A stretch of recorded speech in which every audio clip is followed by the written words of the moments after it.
Assalamualaikum warahmatullahi wabarakatuh.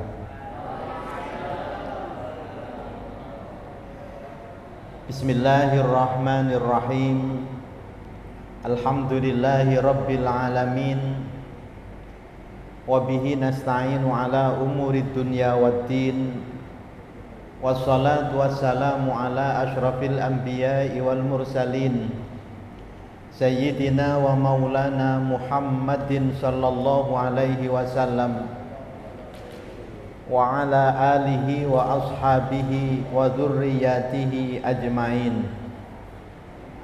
Rabbi shrah li sadri wa yassir li amri wahlul 'uqdatam min lisani yafqahu qawli, amma ba'd.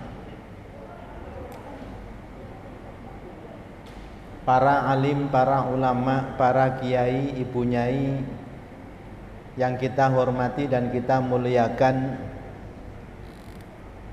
Bapak Haji Agung sekeluarga yang kita hormati, keluarga besar Afko Group, mudah-mudahan senantiasa diberikan keberkahan oleh Allah Subhanahu wa ta'ala. Allahumma amin. Bapak Ibu, para jamaah Masjid Buwarno yang dimuliakan Allah, dan para santri yang berbahagia. Alhamdulillah, pada malam hari ini kita masih diberikan limpahan rahmat, nikmat dan hidayah oleh Allah Subhanahu wa ta'ala, sehingga dimudahkan langkah kaki kita untuk menuju ke tempat yang penuh dengan barokah ini, Masjid Buwarno, dalam rangka setelah mengikuti sholat berjamaah bersama-sama kita mengikuti kajian fikih atau kajian hukum Islam melalui kitab Bulughul Maram. Mudah-mudahan kehadiran kita di tempat yang mulia ini mendapatkan ridho dan pahala dari Allah Subhanahu wa ta'ala. Allahumma amin. Salawat serta salam semoga tetap terlimpahkan kepada junjungan kita Nabi besar Muhammad sallallahu alaihi wasallam. Beliau yang menjadi suri tauladan bagi orang-orang yang beriman dan suri tauladan bagi orang-orang yang mengharapkan kebahagiaan hidup di dunia dan di akhirat. Mudah-mudahan kita termasuk orang-orang atau umat yang diakui oleh beliau. Allahumma amin. Bapak Ibu hadirin hadirat yang dimuliakan Allah, mari bersama-sama kita awali dengan membaca suratul Fatihah. Semoga apa yang menjadi niat dan hajat kita malam hari ini dikabulkan oleh Allah Subhanahu wa ta'ala. Allahumma amin. Ala hadhihi niyah wa kulli niyatin salihah bijahi sayyidina Muhammadin sallallahu alaihi wasallam wa alihi wa ashabihi wa dzurriyyatihi ajmain, wa ila jami' arwahi abaina wa ummahatina wa ajdatina wa masyayikhina wa masyayikhi masyayikhina wa muallimina dzawil huquqil wajibati alaina, summa ila muallifi hadzal kitab rahimahumullah wa nafa'ana bi ulumihim fid dharaini amin. Al-Fatihah. A'udzu billahi minasyaitonir rajim. Bismillahirrahmanirrahim. Alhamdulillahi rabbil alamin, arrahmanir rahim, maliki yaumiddin. Iyyaka na'budu wa iyyaka nasta'in. Ihdinas siratal mustaqim, siratal ladzina an'amta 'alaihim ghairil maghdubi 'alaihim waladdallin. Amin. Selanjutnya perlu kami menjelaskan terkait dengan pertanyaan mengenai perceraian dan rujuk setelah perceraian. Pertama, bahwa perceraian itu adalah sesuatu yang diperbolehkan tetapi dibenci oleh Allah. Abghadul halali ilallahi at-talaq. Dalam hadis Rasulullah disebutkan perkara halal yang paling dibenci oleh Allah itu adalah perceraian atau tolak. Maka sebisa mungkin suami dan istri yang telah menjalin ikatan nikah ini berusaha untuk mempertahankan pernikahannya dan sabar dengan berbagai ujian yang menimpa dalam mengarungi rumah tangga. Oleh karena itu, doa yang selalu dicontohkan oleh Rasulullah dan dibacakan pada saat pernikahan itu adalah doa barakallahu laka wa baraka alaika wa jama'a bainakuma fi khairin. Semoga Allah memberkahi kamu baik dalam keadaan senang maupun dalam keadaan susah. Laka itu ketika dalam keadaan senang. Wa baraka alaika itu dalam keadaan tidak senang. Wa jama'a bainakuma fi khairin, dan semoga Allah mengumpulkan kamu berdua dalam kebaikan. Keberkahan yang dimaksudkan oleh Rasulullah ini adalah tetap memperoleh kebaikan dari suasana situasi rumah tangga apapun. Ketika senang, maka senangnya ini juga membawa kebaikan. Sebab dalam rumah tangga ujian itu tidak mesti berupa kesusahan. Kadang-kadang ujian itu juga berupa kesenangan. Ketika suami diberikan kelancaran dalam usahanya, kelancaran dalam rezekinya, sukses usahanya, ini justru ketika sukses itu mulai muncul ada ujian, mulai muncul ada godaan. Sehingga tidak sedikit dalam rumah tangga ini kemudian suami meninggalkan istrinya justru ketika dalam keadaan sukses usahanya. Bapak Ibu yang dimuliakan oleh Allah, maka doa yang diajarkan oleh Rasulullah itu betul. Doa supaya diberikan keberkahan dalam rumah tangga, baik ketika dalam keadaan senang maupun dalam keadaan susah. Bapak Ibu yang dimuliakan oleh Allah, namun tidak menutup kemungkinan dalam pernikahan itu terjadi percekcokan, perselisihan antara suami istri yang tidak mungkin didamaikan. Sehingga tidak ada jalan keluar, tidak ada solusi yang terbaik kecuali pisah atau kecuali cerai. Maka jika memang kondisi menuntut suami istri harus berpisah dan ini merupakan solusi yang terbaik bagi suami dan istri itu, maka barulah solusi perceraian ini diperbolehkan. Jadi sebagai solusi terakhir jika memang sudah tidak memungkinkan untuk didamaikan antara suami dan istri itu. Maka Bapak Ibu yang dimuliakan oleh Allah, setiap perkara di dalam Islam itu ada hukum asal, ada hukum cabang.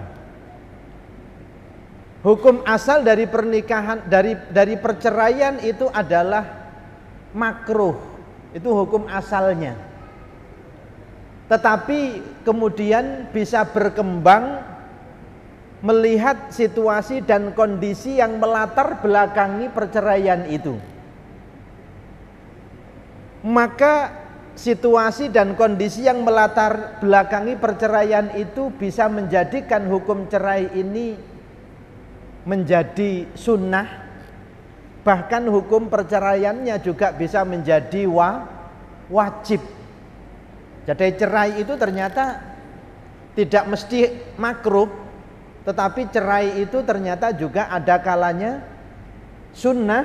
Sunnah itu lebih baik cerai, bahkan ada kalanya cerai itu hukumnya wajib, karena memang situasi dan kondisi yang tidak memungkinkan pernikahan itu dipertahankan. Bahkan jika dipertahankan, maka ada salah satu pihak suami atau istri ini yang hak-haknya ini akan terabaikan. Dalam kondisi seperti itu, maka perceraian bisa menjadi wajib. Namun perceraian juga bisa dihukumi haram jika tidak ada masalah yang berat, tidak ada perselisihan antara suami dan istri yang mengharuskan keduanya ini harus bercerai. Maka dalam kondisi biasa-biasa saja, suami istri juga tidak ada masalah apa-apa, kemudian malah diputuskan untuk bercerai, kondisi seperti itu menyebabkan hukum cerai ini menjadi haram, berdosa. Bapak Ibu yang dimuliakan oleh Allah, itu satu. Yang kedua, tentang rujuk atau kembalinya suami kepada istri setelah terjadi perceraian. Ini perlu diketahui Bapak Ibu bahwa perceraian ini statusnya itu berbeda-beda. Ada yang disebut dengan tolak rojai. Status perceraiannya ini memungkinkan suami kembali kepada istri tanpa melalui akad nikah baru. Jadi hanya dengan mengucapkan kepada istrinya, "Dek, saya kembali kepadamu," itu sudah sah menjadi suami istri kembali. Itu namanya tolak rojai namanya. Tolak rojai ini adalah perceraian yang dijatuhkan oleh suami kepada istri yang sudah pernah dikumpuli, dikumpuli, dan perceraiannya ini atas kehendaknya suami, bukan atas kehendaknya istri. Maka tolak yang dijatuhkan oleh suami kepada istri yang sudah pernah dikumpuli dan diceraikan untuk pertama kalinya atas kehendak suami, itu status tolaknya namanya tolak rojai. Status perceraiannya namanya tolak rojai. Jadi tolak perceraian yang memungkinkan suami bisa kembali kepada istri tanpa melalui akad nikah baru. Bapak Ibu yang dimuliakan oleh Allah, atau tolak yang kedua. Tolak yang pertama, suami kembali kepada istrinya pada waktu yang masih diperbolehkan untuk kembali kepada istrinya tanpa nikah baru.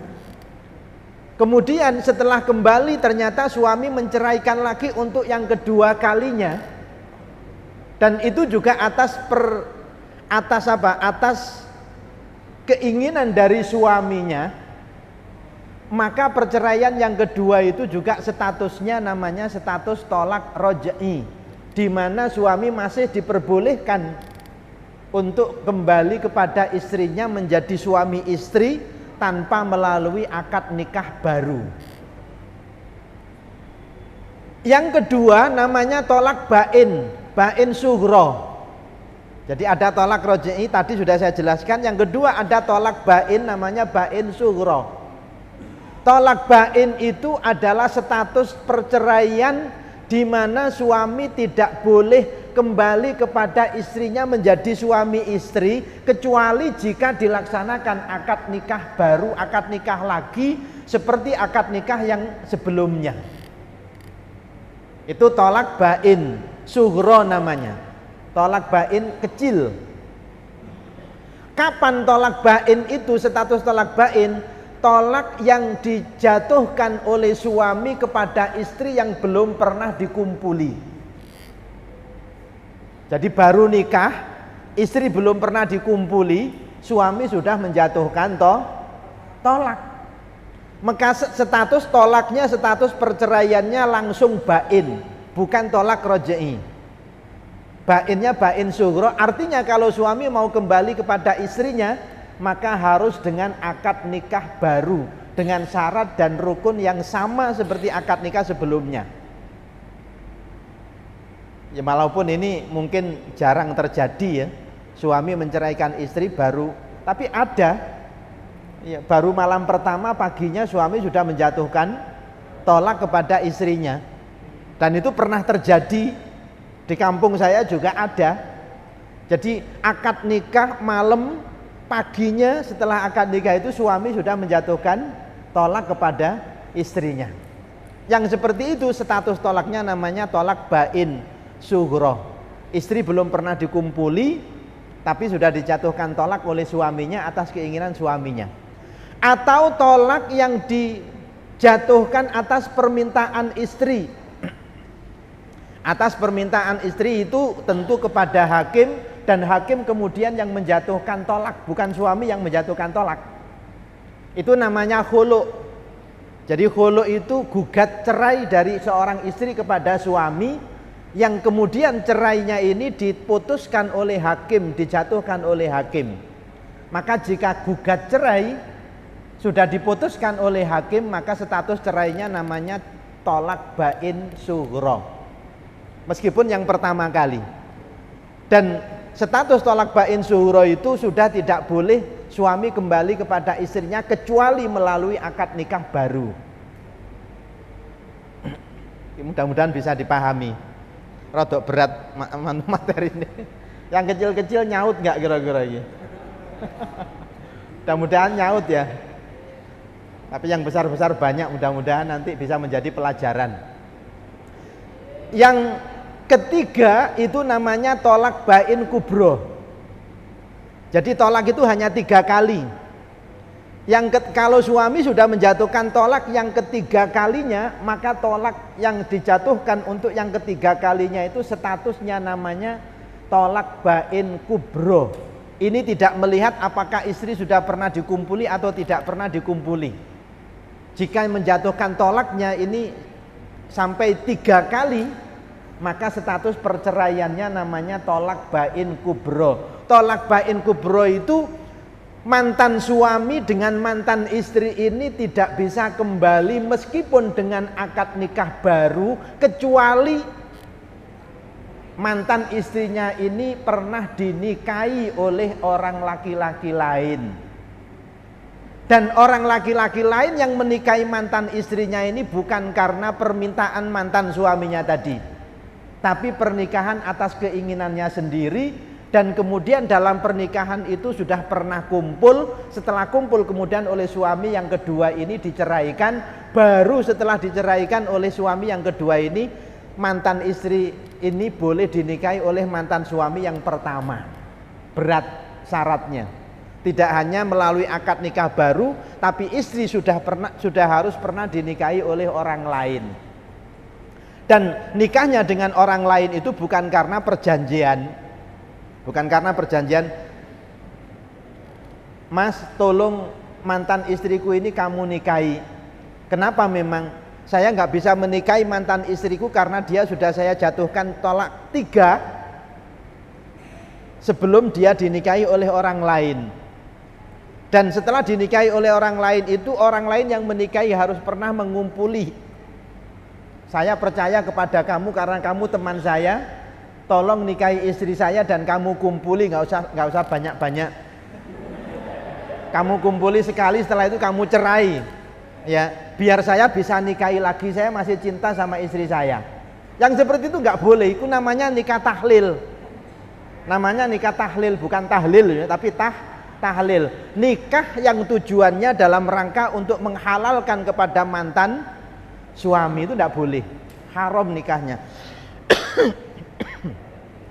Bapak Ibu yang dimuliakan oleh Allah, jadi sudah saya jelaskan macam-macam status tolak roja'i, kemudian bain sughra dan bain kubro. Sekarang tolak roja'i, status tolak yang suami masih diperbolehkan untuk kembali kepada istrinya tanpa melalui akad nikah baru. Itu syaratnya tolak roja'i ini, istri yang telah diceraikan oleh suaminya ini masih dalam masa iddah. Masa iddah ini adalah masa tunggu istri diperbolehkan untuk menikah kembali. Jadi masa tunggu dalam waktu tertentu di mana istri baru diperbolehkan untuk menikah kembali. Itu namanya iddah. Nah, iddah itu masa tunggu ini bagi istri yang telah diceraikan, yang status tolaknya tadi itu roja'i, kalau istri ini masih normal menstruasinya, maka masa nunggunya ini 3 kali suci. Jadi ketika dicerai itu suci, kemudian dia haid, kemudian setelah haid dia suci lagi, berarti suci yang pertama. Setelah itu dia haid, kemudian suci lagi, suci yang kedua, kemudian dia haid, suci lagi, maka suci yang ketiga itu berarti kalau dia suami tidak kembali kepada istrinya, maka status tolaknya berubah dari roja'i menjadi bain sughra. Jadi masa tunggunya sudah habis. Kalau masa tunggu sudah habis, maka status cerainya bukan lagi roja'i, tapi status cerainya sudah menjadi bain sughra. Suami menceraikan istrinya, biasanya normal istri itu kan haid tiap bulan ya. Kalau normal istri itu haid itu tiap bulan. Gampangan nih, setelah menjatuhkan cerai itu masa 3 bulan itu berarti sudah 3 kali suci. Kok selama 3 bulan ini suami tidak kembali kepada istrinya, baru setelah lewat masa 3 bulan, bulan keempat atau bulan kelima baru suami ingin kembali kepada istrinya, maka status cerainya sudah tolak bain sughra. Kalau ada keinginan untuk kembali, maka harus dengan menggunakan akad nikah baru. Jadi tidak cukup hanya dengan mengatakan "Dik, aku kembali kepadamu", tidak cukup. Tapi harus dengan melalui akad nikah baru dengan syarat dan rukun yang sama dengan nikah yang lainnya. Bapak Ibu yang dimuliakan oleh Allah Subhanahu wa taala, ini masalah rujuk. Seperti itu tadi. Kemudian masalah cerai, ini Bapak Ibu dalam hadis diingatkan oleh Rasulullah sallallahu alaihi wasallam. Sampai nanti yang belum punya istri, ini supaya punya ilmu. Yang sudah punya istri mudah-mudahan bisa lebih hati-hati. Dari sahabat Abu Hurairah radhiyallahu anhu, Nabi Muhammad sallallahu alaihi wasallam bersabda, "Salasun jidduhunna jiddun wa hazluhunna jiddun. An-nikahu war-raja'atu wat-talaqu.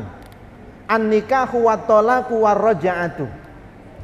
Ada 3 perkara kata Rasulullah yang seriusnya dan juga candaannya itu guyonane, temen ambek guyon iku dianggap temen. Ada 3 perkara yang temen ambek guyon dianggap temen. Apa 3 perkara itu? Yang pertama adalah an-nikah, yang kedua adalah tolak, yang ketiga adalah rujuk. Nikah guyonan itu piye nikah guyonan? Wong nikah kok guyonan? Sampean yang belum punya istri, saya nggak bilang ke sana, rata-rata punya istri semuanya. Delok potongane, delok wis duwe bojo kabeh. Lah ya, makanya saya menghadap ke sana. Sampean ketemu dengan anak perempuan, sampean seneng dengan anak perempuan itu, atau anak perempuannya yang seneng dengan sampean, utawa podo senengi, ya, utawa podo senengi. Kemudian sampean dolen nanggone wong tuane areke, sampean silaturahim ke rumah orang tuanya anak perempuan tadi. Orang tuanya anak perempuan tadi menemui sampean, kemudian tanya-tanya, sampean kenal dengan anak saya? Iya kenal. Sudah berapa lama? Sudah lama. Kenalnya seperti apa? Ya kenalnya sudah saling mencintai. Orang tuanya sangat khawatir. Wah, anakku wedok iki wis kenal ambek arek lanang, katik kenalane wis suwe, padha senenge. Karena orang tuanya ini khawatir kalau nanti anak perempuannya ini kalau tidak dinikahkan ini bahaya. Bahaya. Akhirnya anak laki-lakinya ditakoni, sampean seneng tak dengan anak saya? Iya seneng.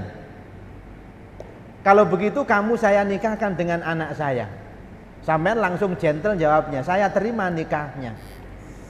Pada waktu itu ada saksi, misalnya sampean ngejak koncone sampean ngejak koncone sampean, kate apel dhewe gak wani, apel ngejak koncone. Kate ngejak koncone, di rumah itu ada saudaranya atau ada orang laki-laki yang bisa menjadi saksi juga, mungkin dulure anak lanangi sampean. Sampean muni saya terima nikahnya. Meskipun tidak menyebut mas kawin, karena menyebut mas kawin dalam akad nikah itu hukumnya sunnah, tidak wajib. Menyebut mas kawin itu dalam nikah hukumnya sunnah, tidak wajib. Kata-kata tadi orang tua mengatakan, kalau begitu kamu saya nikahkan dengan anak saya. Sampai langsung jawab spontan, saya terima nikahnya. Setelah mengucapkan itu sampean guyang-guyu. Ambek koncone ditakoni, sampean jawab ngono iku sampean wis wani rabi temenan ta? Aku cuma guyon kok. Guyon, aku gak temenan. Ngawur ae. Ya. Gak kena digawe guyon. Sampean dengan menjawab saya terima nikahnya, meskipun sampean tidak niat temenan, sampean niate guyon, maka nikah tadi itu sudah sah. Nikah tadi itu sudah sah karena sudah memenuhi syarat. Ada calon suami, sampean calon suaminya, ada calon istri tadi adalah anak dari atau kenalan sampean tadi, ada wali yang ngomong tadi bapaknya dari kenalane sampean tadi, dan ada saksi koncone sampean ambek dulure arek wedok tadi. Sudah memenuhi syarat 5 ini. Ada ijab kabul.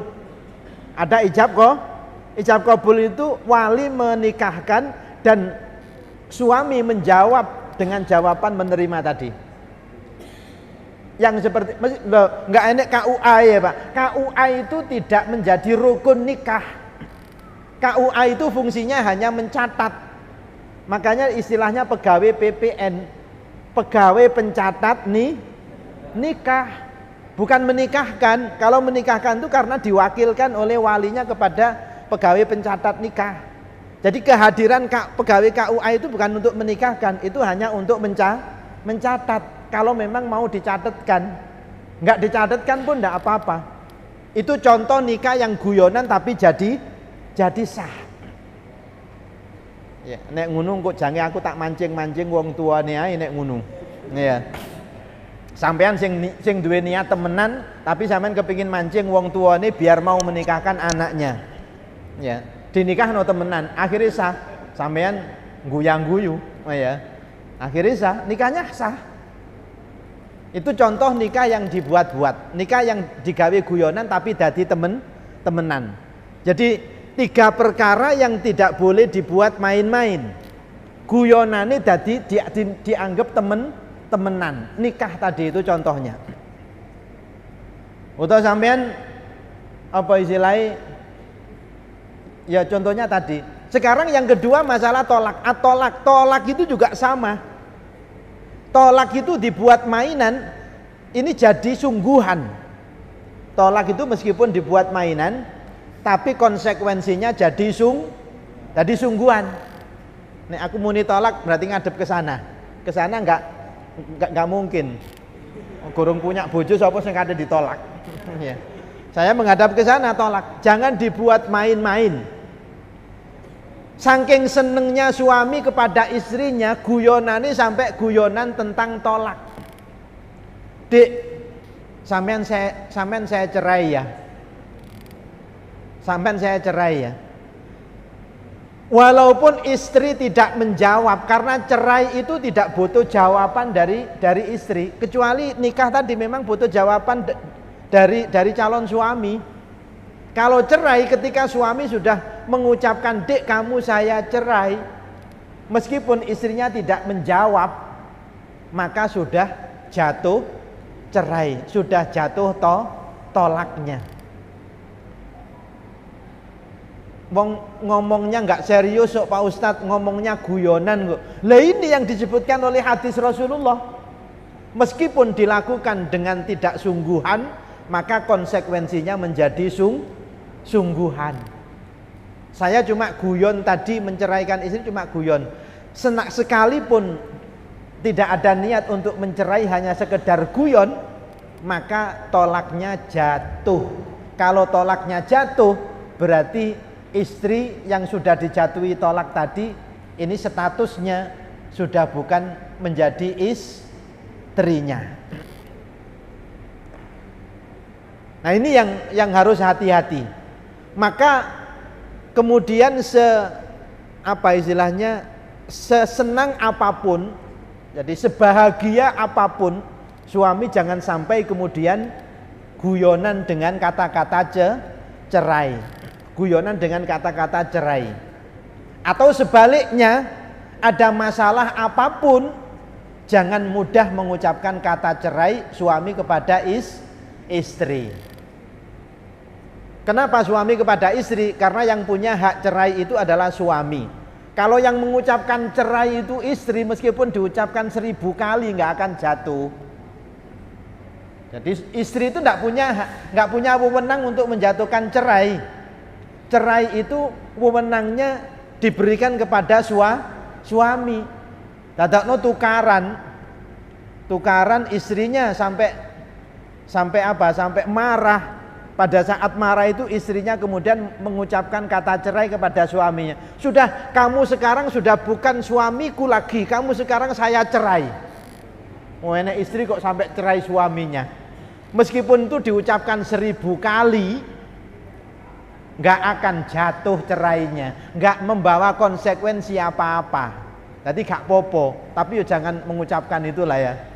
Mari mengucapkan cerai begini, mari ngono terus golei lah itu ya. Kan yo isin akhirnya kan ya, isin malu. Jadi kata cerai itu bagi suami yang harus hati-hati betul. Jangan sampai diucapkan kepada istri meskipun tidak ada niat untuk menceraikan. Tapi kalau ucapan cerai itu sudah diucapkan di hadapan istrinya, maka status cerainya itu akan jatuh. Nah, ini Bapak Ibu terkait dengan pertanyaan salah satu jamaah kita yang menanyakan tentang cerai. Dan pertanyaannya, Pak Ustadz, ini suami waktu mencerai itu dalam keadaan marah.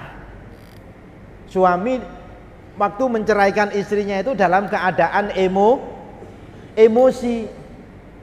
Bagaimana status cerainya kalau dijatuhkan oleh suami dalam keadaan emosi?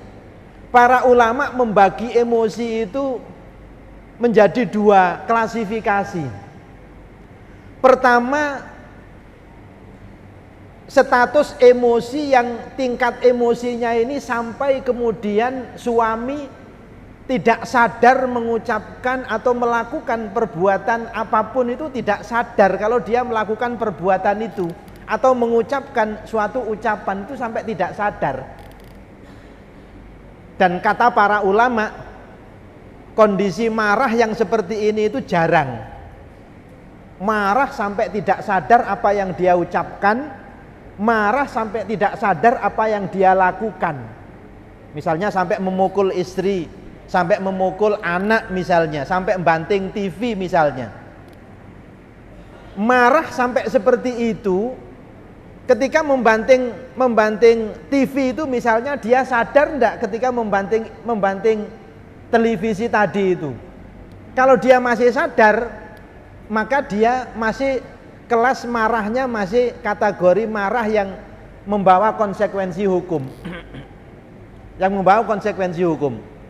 Dan kelas marah yang tidak membawa konsekuensi hukum tadi itu, menurut para ulama semuanya mengatakan itu sangat jarang terjadi. Emosi rata-rata suami atau istri yang emosi itu masih ada kesadaran ketika dia mengucapkan sesuatu atau ketika dia melakukan sesuatu.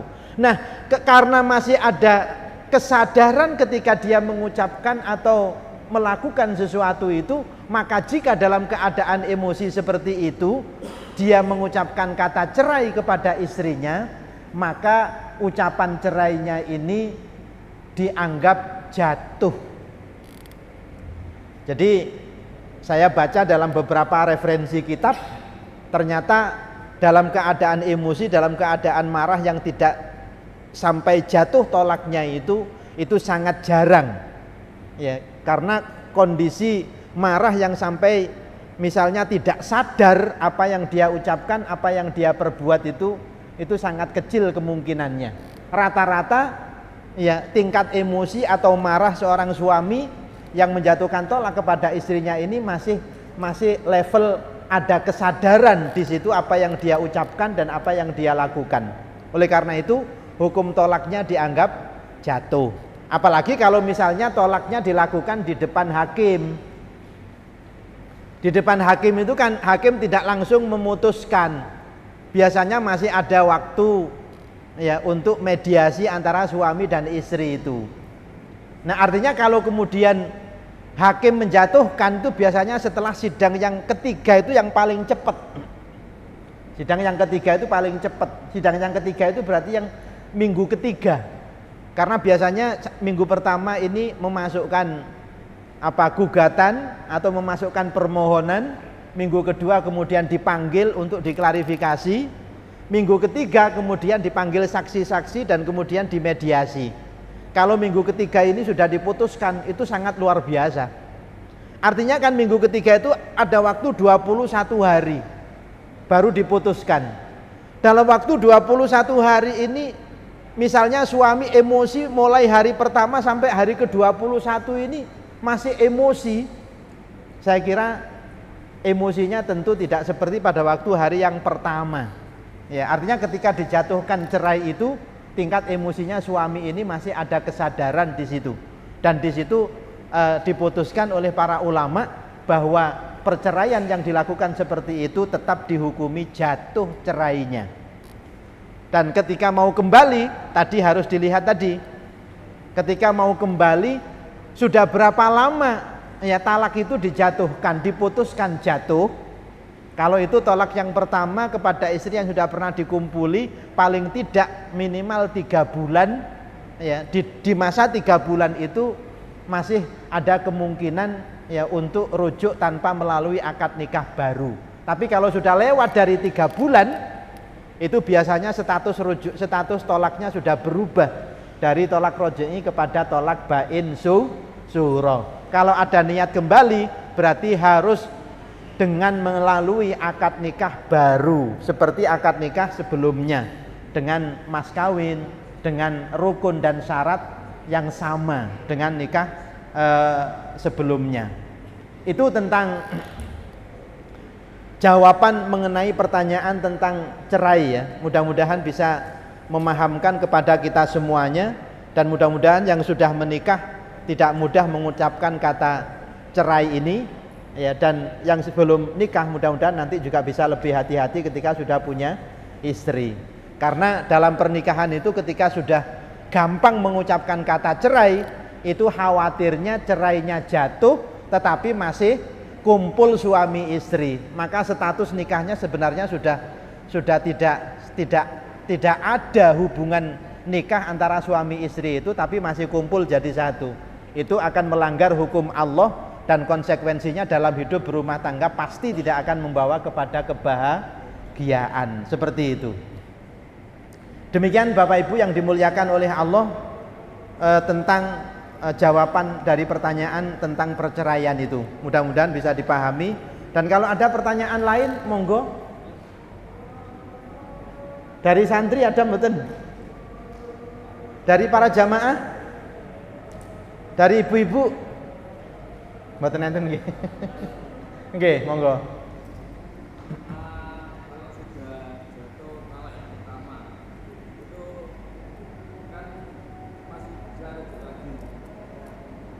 Tolak yang pertama masih bisa rujuk lagi dengan syarat tadi, pada waktu cerainya belum pernah dikumpuli. Yang kedua, cerainya bukan atas permintaan dari istri yang kemudian diputuskan oleh hakim, itu bisa rujuk kembali.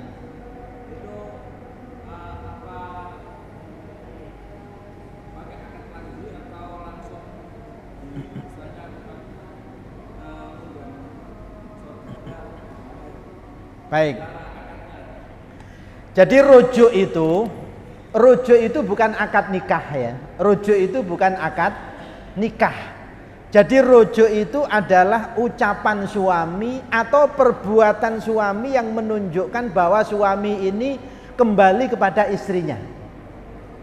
Kalau berupa ucapan, misalnya seperti ucapan, "Dek, aku kembali lagi kepadamu." Aku kembali lagi kepadamu itu berarti suami menyatakan kembali kepada istrinya. Dan itu yang namanya rujuk. Apakah harus dilakukan misalnya di depan saksi? Itu hanya sunnah. Dilakukan di depan saksi itu adalah sunnah, tidak wajib. Saksi loh ya, bukan wali loh ya. Misalnya apakah mengatakan itu dilakukan di depan orang tuanya? Tidak wajib. Suami misalnya sepakat dengan istri, dan ketika berdua suami mengucapkan, "Dek, aku kembali kepadamu," itu berarti sudah sah status rujuknya, dan keduanya kembali menjadi suami istri. Selama itu dilakukan masih dalam masa iddah tadi itu, yaitu masa 3 bulan dari jatuhnya tolak tadi itu. Seperti itu. Jadi ya kalau tradisi Jawa ya, tradisi Jawa ini tradisi, bukan masalah hukum. Kalau hukum tadi pokoknya suami istri sepakat kembali, ya kembali, sudah sah. Tapi tradisi Jawa kalau kembali biasanya ya dilakukan secara terang-terangan, misalnya dengan menghadirkan orang tua dari kedua belah pihak. Syukur beberapa saudara juga diundang untuk menyaksikan ini. Jadi biasanya begitu, tapi itu tidak wajib, itu hanya sunnah. Dalam rujuk itu begitu. Matur suwun Mas Zaki. Nggih. Sampun Mas Arif? Sampun nggih, nggih. Terima kasih, mudah-mudahan bisa dipahami, dan mudah-mudahan ya, yang sudah menikah, yang sudah punya anak ini bisa lebih hati-hati, dan mudah-mudahan pernikahannya dijadikan pernikahan yang barokah oleh Allah Subhanahu wa taala. Saya hanya mengingatkan, tukarano koyo opo, ojo sampai mengucapkan kata cerai. Ya, nek gak kuat nahan emosi banting TV gak popo. Ya, dibanding dengan sampai mengucapkan kata cerai. Masih lebih mudah konsekuensinya banting TV. Engkau nyelengi maneh tuku maneh. Tapi nek sudah sampai misalnya menjatuhkan kata cerai kepada istrinya, itu konsekuensinya berat. Apalagi sampai dijatuhkan tiga kali tadi. Istri harus dinikahi oleh orang lain dulu, harus dikumpuli dulu, dan baru kemudian dicerai oleh orang lain, itu baru bisa dinikahi kembali. Itu berat. Jadi bagi saya tukaran ya, suami istri boleh, tapi jangan sampai kemudian suami mengucapkan kata cerai kepada istrinya dalam rangka untuk mempertahankan kehidupan rumah tangga antara suami dan istri tadi itu.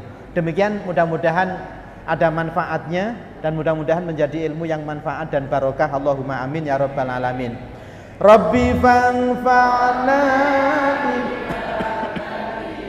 wahdinal husna bi hurmatihim wa amitna fi tariqatihim ومعافاتهم من الفتن رب فانفعنا ببركتهم واهدنا الحسنى بحرمتهم وأمتنا في طريقتهم ومعافاتهم من الفتن رب فانفعنا ببركتهم واهدنا الحسنى بحرمتهم وأمتنا في طريقهم